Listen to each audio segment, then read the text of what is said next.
misyon. At kung napapansin niyo mga tol, mag-isa lang tayo dahil sinabi ko sa live na sa dalawa kami ni Kuya Pinono, Preski Pinono, na hindi pa makakakit agad kasi may inasikaso talaga siyang importante mga tol. Hello, what's up po sa ating lahat mga tol, no? Sa mapagpalang araw po. So ngayon mga tol, andito tayo ngayon sa area mga tol kung saan pagpapatuloy natin yung misyon. At kung napapansin niyo mga tol, mag-isa lang tayo dahil sinabi ko sa live na sa dalawa kami ni Kuya Pinono, Preski Pinono, na hindi pa makakakit agad kasi may inasikaso talaga siyang importante mga tol. At ngayon, kailangan niya din matapos yung bahay niya kasi baka yung bahay niya sa ano is ma-demolish na ba. So ngayon mga tol, mag-isa lang tayo dahil pagpunta ko kasi dito, dumaan ako Kuya Bads. Sila Kuya Bads mga tol, pumunta ko doon. At isang na hindi ko po siya naabutan mga tol, no? Hindi ko po sila naabutan, sila Kuya Mikoy mga tol. Pero sabi kasi ng kanyang asawa na daw kaninang madaling araw daw, mga alas 11 ata yun ng umaga, pumunta na sila. So nahuli ako ng dating mga tol, kaya ako lang muna yung umakyat pa ako lang muna mag-isa. Pero nandun si Mascaraboy mga tol, nabutan ko doon, pero pa yun, parang hindi pa talaga yung katawan niya kasi nagkasakit. So tinanong ko siya, nag-usap-usap kami ni Mascaraboy, hindi siya nakasama kasi yun nga, parang hindi din siguro siya pinasama ni Kuya Bads kasi may sakit. So yun mga tol, tayo lang mag-isa mga tol, no? Pero huwag mag-alala dahil mag-iingat pa din tayo. So mission ko ngayon mga tol na tumulong sa ating mga kasamahan at hanapin sila, no? At request nyo din kasi mga tol na tulungan si Pulahan mga tol. Pero ngayon nandito pa tayo sa parang entrance ng gubat ba, kaya mag-iingat pa din tayo. Kahit entrance pa lang to, may mga nakakaligid pa din ng mga bandito dito. Hindi natin alam kung kailan sila darating. At kailangan talaga natin mag-safety ba sa sarili natin. Kailangan magmasid at tayo lang mag-isa, pero huwag kayong mag-alala dahil gagawin natin yung lahat. At sana magkita-kita kami. Makita ko po sila Kuya Alpha, yung mga kasamahan ko po dito. At kinunta ko sila mga tol, pero out of coverage ba, anong tawag doon, out of coverage, walang signal sa area nila. So okay lang mga tol, kahit mag-isa lang tayo, gagawin natin yung lahat para makatulong, lalo na sa ating mga kasamahan. At sana makita din natin si Pulahan para matulungan natin. So yun mga tol, maraming salamat po sa inyo. So natin dito, mag-ingat lang kasi kaya ako natagalan mga tol dahil nasikaso ko yung doon ba. Tumulong din ako konti sa bahay ni Kuya Pinono kasi yung bahay kasi doon ni Kuya Pinono mga tol, yung maliit ba yun, binidyo ko yun mga tol, maliit na bahay. Pero kasi yung lote niya parang inulit yung area niya ba, kaya parang nag-iba, gumanon, parang nakuha na tawag dito, hindi ko alam anong tawag, yung parang inadjust yung kanyang lote mga tol ba, kaya yung bahay na sana na sinukat na sana, isakto na sana yun kung hindi pa ginalaw yung lote.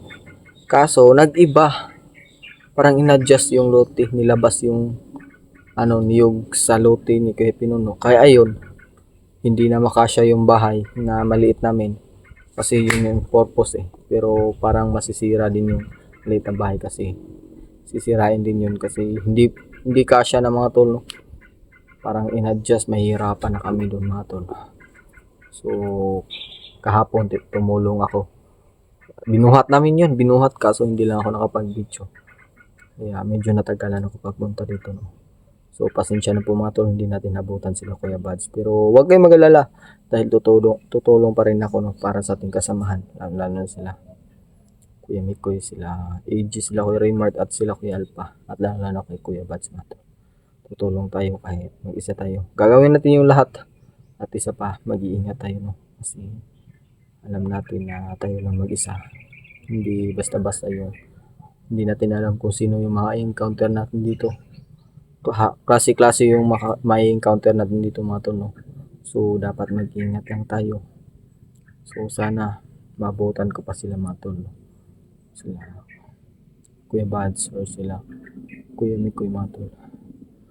So nag-ano lang ako ng mga pagkain, bumili ako ng mga pagkain. Hindi gaano karami kasi konti lang yung budget natin, pero ano na natin to i-reserve ba para maka-survive lang, no? Kaya abot na to ng isang buwan, pero okay lang yan. So ngayon mga tol, papahinga muna tayo kasi malayo-layo din yung nilakad ko papunta dito sa area, kasi yung highway na nilakad ko malayo-layo pa, mga mahapit sa oras o baktas, pero buti na lang at safe tayo nakapunta dito. Patuloy tayo, hindi tayo titigil hanggat hindi natin sila nahanap mga tol, no?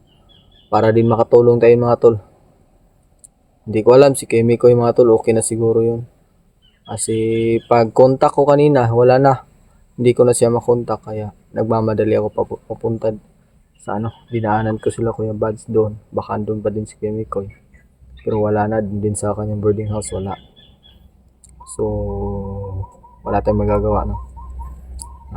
Mag-isa tayo pumunta sa gubat, pero okay lang, tataga natin yung loob natin. Bago ako pumunta dito, nagdasal muna ako. Kagabi nagdasal ako, pagka umaga nagdasal ako papunta dito na sana safety kaming lahat, sana safety yung lahat ng mga kasamahan ko, at wala sana mangyayari, no? So tara mga tol, patuloy tayo. Tara mga tol, pagpapatuloy natin yung paglalakad habang in-explain natin yung mga nangyayari na. So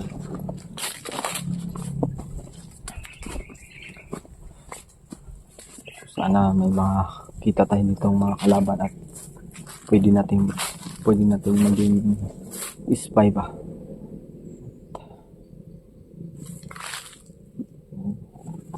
Hindi lang naman kasi yung plano natin dito, yung pag-akyat natin is pumatay ng tao.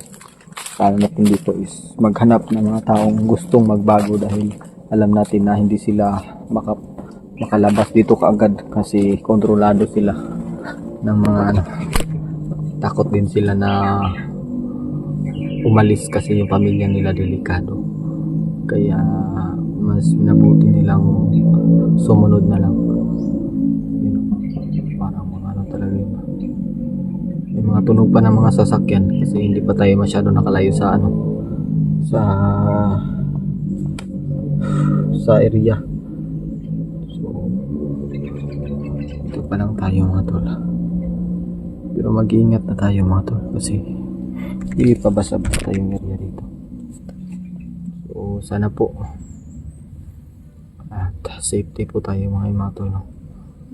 Hindi man natin may papangako na makakalabas na yun ang buhay, pero hanggat maaari gagawin natin yung lahat. Yung mga kasama natin si Pulahan mga tol, kung makikita man natin siya, sana po buhay pa, at sana hindi siya pababayaan ng Panginoon. At salamat po sa mga nagpalipad ng dasal natin dyan, no? Sa mga nagdasal sa aming mga kasamahan, nagdasal sa amin na sana safe God bless po sa inyo lahat no, kasi hindi dahil sa inyo mga tol, wala kami rito. Dahil hindi dahil sa inyong mga dasal, wala kami rito ngayon. So malaking pasasalamat po namin sa inyo na nagpapalipat kayo ng mga dasal at so walang sawang sumusuporta sa atin no. So may baril pala ako dito, hindi ko na mamaya na. May baril ako dito, safety ko tong baril ko. So naka-fully ano na to, fully charge na to. May mga bala na. Pumili ako ng bala, medyo mahal din yung bala eh. Kaya doon ako na ano sa bala, nagipit pa, sobrang mahal. Kaya binalance ko na lang yung pagkain ko pati gamit ko, kasi kung hindi tayo makakabili ng pagkain, paano tayo dito makakasurvive? Kasi bihira lang yung mga pagkain dito, puro na lang to saging. Hindi natin alam baka mapano naman tayo. O may dala tayong mga konting dito, konting gamot, med kit na pang sugat. So magagamit pa rin natin to kahit hindi sa ngayon, magagamit natin to. So sila Kuya Bads mga tol, so sana po safety po sila no. So i-update nyo po ako mga tol, share nyo po yung video ko mga tol sa kanila para malaman nila na sumunod ako sa kanila. Kasi nahuli talaga ako ng dating mga tol. Kung nakasakay na sana ako kagad, baka maabutan ko pa sila, pero hindi tayo sa traffic.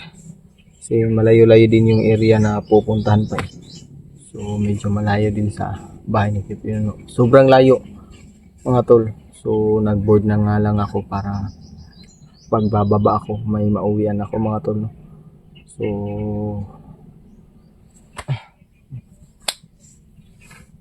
nag-board na lang ako para makatipid din ako sa gasolina papunta sa pauwi sa amin kung makakababa kami.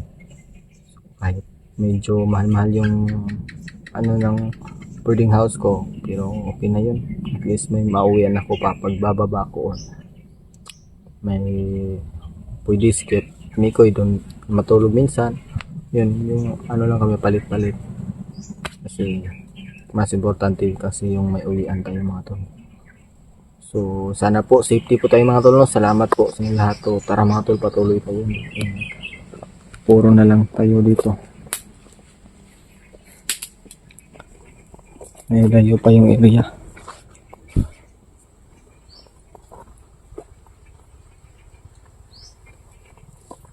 Yun o.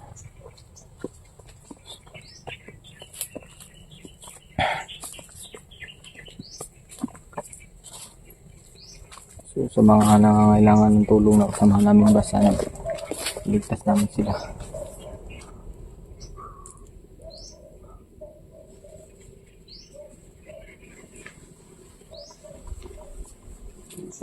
Hindi kasi kami nagkasabay pumunta dito nga tol, kasi yung last update umuwi ako sa amin. Yung pagkatapos ng birthday ng asawa ni Kuya Bads, umuwi ako dito sa kay Kuya Pinuno, kasi gusto ko din makatulong sa kahit ilang araw lang makatulong ko sa bahay niya. Sinaawa din ako Kuya Pinuno. So nandun si Aldrin, si Rinier mga tol. So namimiss ko pala. Namimiss ko lang si Aldrin, kaya pasensya na po yung Aldrin yung ko. Nabigkas ko pagkasalita. Namimiss ko lang kasi siya. So minsan nga na napapaniginipan ko si Aldrin. Masaya na siya, pero minsan may narinig ako na humihingi siya ng tulong. Pero wala eh. Kayang pahiwatig nun. Kasi minsan talaga na papanigin yung mga 3 beses sa tayo, tapos sunod-sunod pa. So kaya parang kanina na namali ako ng pagkabigkas. Aldrin yung nasabi ko, hindi Rinier. So si Rinier andun sa tumutulong sa kay Kuya Pinuno. Bali siya na din kasi yung body niya siya na din yung body ni Kuya Pinuno mga tol. So napakabait talaga ni Rinier mga tol, tumutulong talaga. So So